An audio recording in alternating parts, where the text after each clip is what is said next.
Asterisk, asterisk. Letter from the Venerable Elder, Greek to the Russian spiritual father, Hieroschema monk. Also on Athos. Asterisk, asterisk. Your very reverend father. Since the schema monk Hilarion, who is laboring in the Caucasus, wrote in his book, In the Mountains of the Caucasus, that the name asterisk, God asterisk, and the name asterisk, Jesus asterisk, are the very essence of God, therefore, grieving and lamenting for him and his followers. For their perdition, out of brotherly love and dispassion, we write the following. We undoubtedly believe and confess, as the God-bearing fathers teach us, that Jesus Christ is perfect God and perfect man. As man, he is called asterisk, Jesus asterisk.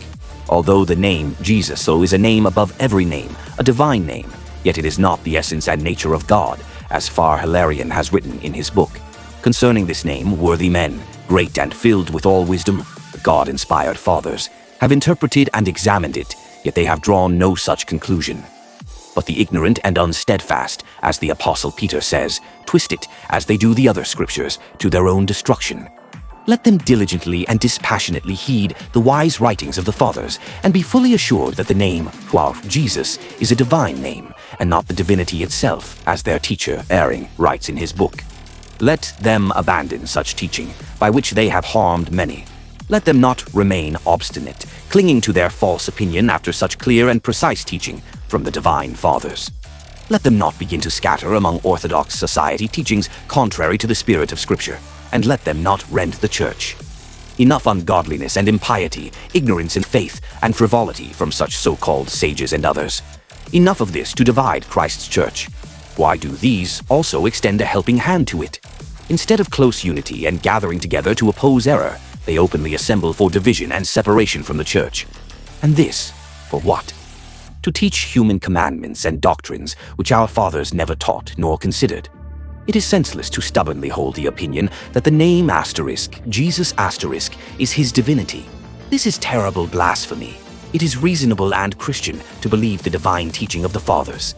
Let them reject that and embrace with open arms this pure and infallible church teaching. Let them not consider it shameful to admit that, as men, they have erred.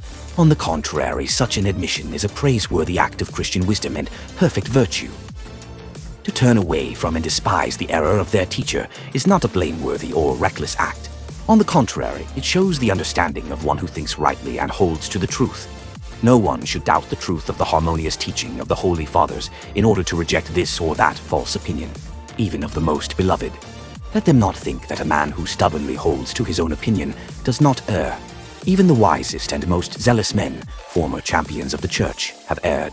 The Origenists, the Apollinarians, the Tatianists, the Tertullianists. This happens when a man relies only on himself and undertakes a matter beyond his reason and strength. If he proceeds thus, he will inevitably err. It is not at all surprising if their teacher, handling the divine scriptures according to his own desire, has gone astray. It is strange and pitiable that others follow the one who has strayed. It is terrible and shameful to prefer the teaching of one or two who have erred over the wise teachers.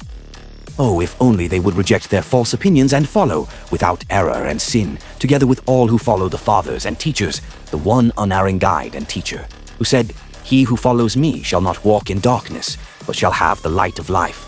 John 8:12. I do not wish to burden you further with many words, remaining asking for your prayers, your humble sinful novice schema monk Kallinik, Holy Mount Athos, Katunokia, July 10, 1912.